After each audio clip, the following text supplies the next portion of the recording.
Hi hello అండి. ఈరోజు వచ్చేసి ఏంటంటే మునగాకు కారం పొడి అండి. ఇది సీజన్తో సంబంధం లేకుండా ఏ సీజన్లో అయినా పిల్లలకు కానీ పెద్దలకు కానీ ఏ ఏజ్ వాళ్ళని తినొచ్చండి. ఇది ఏ విధంగా తయారు చేశానంటే మునగాకేను 2 కప్పులు తీసుకుంటానండి.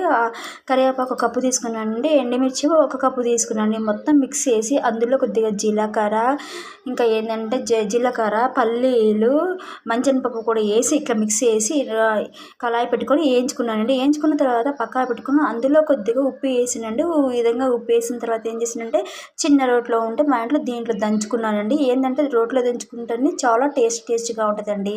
మనం ఏంటంటే మునగాకు కారపొడి కాంబినేషన్ కావాలనేసి మునగాకును ఎక్కువ వేసుకున్నానండి. కరివేపాకును ఎండుమిర్చి తక్కువ వేసుకున్నాను. ఈ విధంగా మెత్తకైన తర్వాత ఏం చేసానంటే అందులో కొద్దిగా మళ్ళీ చింతపండు వేసుకున్నానండి. మనం ఏ పొడి కొట్టుకున్నా కూడా చింతపండు అనేది వేసుకోవాలండి కారానికి సంబంధించినవి. ఈ విధంగా మెత్తకైన తర్వాత అందులో కొద్దిగా ఎల్లిపాయ కూడా వేసండి. ఎల్లిపాయలు ఎంత వేసుకుంటే అంత మంచిది. కాకపోతే నేను ఒక గడ్డ దాన్ని మొత్తం పొట్టు తీసేసి మళ్ళీ ఇదే రోట్లోనే ఆ కారపొడిలోనే ఎల్లుల్లిపాయ వేసి మళ్ళీ కొద్దిసేపు ఒక 2 మినిట్స్ వరకు దంచానండి. ఎందుకంటే ఇవి ఆ కారం తీసి దంచచ్చు, ప్లస్ అందులో అయినా దంచుకోవచ్చండి. ఏ విధంగా దంచుకున్నా అవి అందులో కలిపేది కాబట్టి ఈ విధంగా దంచిన తర్వాత మెత్తగా దంచిన తర్వాత ఏంటంటే ఆ స్పూన్తో పైకి కిందికి అన్నానండి.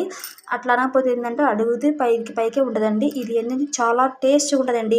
ఏ వయసులో వారికైనా తినొచ్చు. ఈ విధంగా స్టోర్ చేసుకుంటే చాలా మంచిగా ఉంటుంది.